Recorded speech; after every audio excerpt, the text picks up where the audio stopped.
ba na may isang paraan para maging maganda, magaan at masagana ang daloy ng biyaya sa atin? Actually, buwan-buwan, ginagawa natin ito. Pero lang, hindi tayo aware. Hindi natin alam na ito pala, kapag pinag-igihan natin, pinagbuti natin, ay magiging magaan ang daloy ng grasya sa atin. Alam niyo ba, ito ay ang pagbabayad ng bills at ang pagbabayad ng utang. Paano naman mangyayari yun? Nagagaan ng biyaya ko. Magbabayad pala ako ng bills. Ibig sabihin, mababawasan ng savings ko, mababawasan ng sweldo ko, mababawasan ng ipon ko. Ganito yan. Diba nga, sabi ni God, kapag tayo ay napagkatiwalaan sa maliit, tayo ay pagkakatiwalaan din sa malaking halaga or sa malaking bagay. Kapag sa unti-unting pagbabayad natin ng bills, pinapakita natin kung gaano tayo karesponsabling tao. Diba? Lalo na kapag ikaw ay may utang, maliit man yan o malaki. Kapag tayo ay nag-promise na babayaran natin sa ganitong date, sa ganitong petsa, at sinunod natin yun, tumupad tayo sa pangako natin. At mas maigi pa nga kung mas maaga pa tayo nagbayad. Nako, diba? Nakaka-build tayo ng good name at ng good reputation sa kapwa natin. Pinapatunayan lang natin na tayo ay mapagkakatiwalaan. Kaya gumagaan yung kalooban nung nagpahiram sa atin, yung nagtiwala sa atin. Hindi natin siya binibigyan ng stress. Hindi tayo nagkokos ng sama ng loob, ng init ng ulo, ng galit sa kapwa natin. Kaya magaan yung ibinibigay nating energy. Di ba nga kung ano yung ibinato nating energy sa labas, sa iba, ayun din ang babalik sa atin. Pagka tayo ay nagbabayad ng ating bills on time, maaga pa, di ba unang-una tayo na yung walang stress. Bawa, nabayaran natin yung Meralco bill, yung ating Manila Water, yung ating cable, o kung anumang subscription meron tayo. Kapag nabayaran na natin yan, ang gaan-gaan na kaagad ng feeling natin. Parang nabunutan ka ng tinik. So, yun pa lang, friends, nag-ooperate ka na sa magandang frequency. Maganda na yung vibration mo. Kasi, ay, salamat sa Diyos. Nabayaran ko na yung bills ko. Wala na akong problema this month. Yun pa lang, good feeling ka na.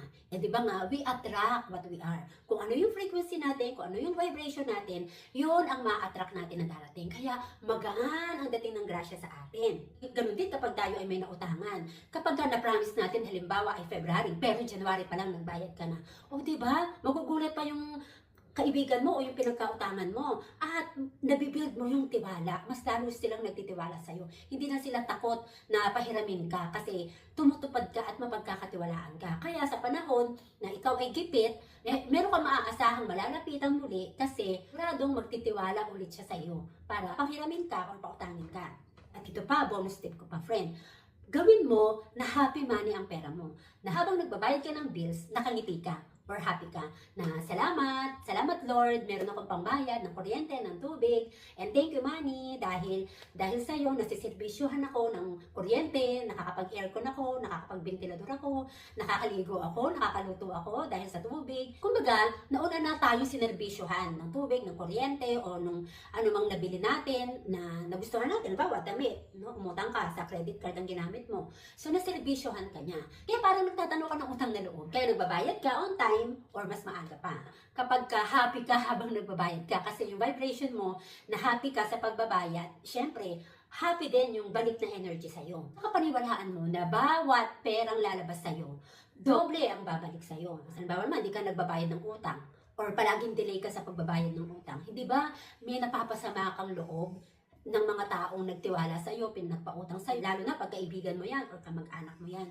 Napapasama mo sila na loob, lalo na yung mga taong hindi naniningil at hindi nagpaparamdam, kumbaga nag-aantay na lang ng kusang magbayad ka.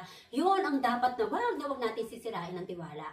Kasi sila yung mas importante sa kanila na magkusa kang magbayad kasi ayaw nilang mapahiya ka or ayaw ka nilang bigyan ng stress. So, pagtanaw ng utang na loob, yung pagbabayad natin sa kanila. So, kaya kapag hindi ka nagbayad ng utang, di mo binalik anumang hiniram mo, friends, meron ka na pasama ng loob, meron ka na saktan, meron ka na stress, meron kang napag-init ng ulo. At dahil nagbato ka, nagbigay ka ng mabigat na energy sa kapwa, yun ang babalik sa'yo.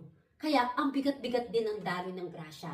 Ang bigat-bigat din, ang parang ang labo-labo, ang bagal-bagal, ang dalang-dalang ng daloy ng grasya ng biyaya sa'yo. Kasi mula ngayon, nako, unahan mo na yung bills mo sa due date niya. At kung meron ka mang nahiraman, nako, bayaran mo na, at the same time, bigyan mo ng regalo. bigyan mo ng extra. Bawa, sa pagbabayad mo, bili ka ng apple, ng prutas, or ng kahit simple gift bilang pagtanaw, lalo na hindi ka naman binigyan ng tubo, bilang pagtanaw ng utang na loob sa tiwala niya na binigay sa'yo. Okay? So, practical tip ko yan, friends, para malalo ka sumagana at bumuhos ang maraming blessing ni Lord. God bless you!